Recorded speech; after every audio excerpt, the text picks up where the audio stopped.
Hello everyone, welcome to my channel. তোমরা সবাই কেমন আছো? আশা করি সবাই ভালো আছো। আর আমি সন্ধ্যাবেলায় রেডি হয়ে চলে যাচ্ছি বাজারে, কারণ তোমরা সবাই জানো সামনে হচ্ছে রাখিদির বিয়ে। আর কেনাকাটা আমি এখনও কিছুই শুরু করিনি, তার জন্যই চলে যাচ্ছি বাজারে। আর এই যে আমার হাতে ব্যাগটা দেখতে পাচ্ছ, ব্যাগের মধ্যে কিছু জিনিসপত্র রয়েছে, শাড়ি রয়েছে, সেইগুলোকে কাটিয়ে ব্লাউজ বানাতে দিতে হবে, কারণ এখন যদি আমি বানাতে না দিই না, এরপরে আমি পাবো না। কথা বলতে বলতে চলে আসলাম ব্লাউজের দোকানে, আর এখানে ব্লাউজের মাপ নিয়ে নিচ্ছিল।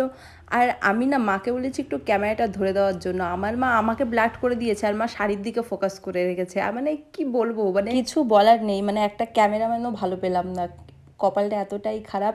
আর এই কিছুদিনে না, মানে রিসেন্টলি 5-6 মাস বলতে পারো, মানুষকে এত ভালো করে চিনে গেছি আর বুঝে গেছি যে তাদের প্রতি মানে পুরো ইন্টারেস্ট কি, মানে কোনো ইন্টারেস্ট কি নেই, মানে কেন জানি না, নিজের মতো আছি, বেশ বাবা ভালোই আছি। তারপর ব্লাউজের মাপ দেওয়া হয়ে গেছে, ওইখানে কাজ মিটিয়ে চলে আসলাম পানের দোকানে, যেইটা ছাড়া আমার মা একদম চলতে পারে না, মানে দুপা চলতে পারে না।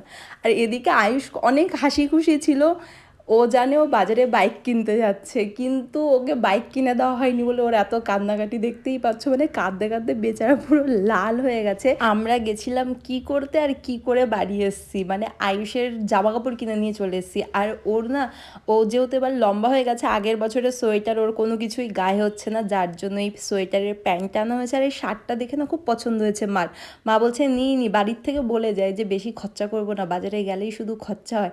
আর এই মা খরচা করেই যায়। আর এই দেখো এদিকে ভাই এত কাজ যে আমার মা সিরিয়াল দেখায় ব্যাস। আর এই জেমসটা না ওকে প্রথমে কিনে দেওয়া হয়েছিল ঘুষ হিসাবে, যেন ও রাস্তাঘাটে কান্নাকাটি না করে, কিন্তু ও সেই তাই করেছে, পুরো রাস্তা কাঁদতে কাঁদতে এসে লোকজন পুরো তাকিয়ে রয়েছে আমাদের দিকে, হয়তো ওকে মারধর করতে করতে নিয়েছে, অ্যাকচুয়ালি ওরকম কিছুই না, ও বায়না, ও বাইক কিনবে, ওইটুকুনি ছেলে বাইক কি চালাবে, যাই হোক। আর এই যে শার্টটা পরিয়ে দিয়েছে, তারপরেও খুশি না, দেখো মুখটা দেখলেই বোঝা যাচ্ছে রেগে রেগে রয়েছে। আর মা অনেক আদর করলো, অনেক বোঝালো, তারপরেও বুঝছে না। যাই হোক, আজকের মতো ভিডিওটা এখানেই এন্ড করলাম। তোমাদের কেমন লাগলো অবশ্যই কমেন্ট করে জানিও। আর তোমরা অনেকেই বলেছো ডেলি ব্লগ দেওয়ার জন্য, চেষ্টা করবো ডেলি ব্লগ দেওয়ার। তো আজকের মতো টাটা, বাই বাই।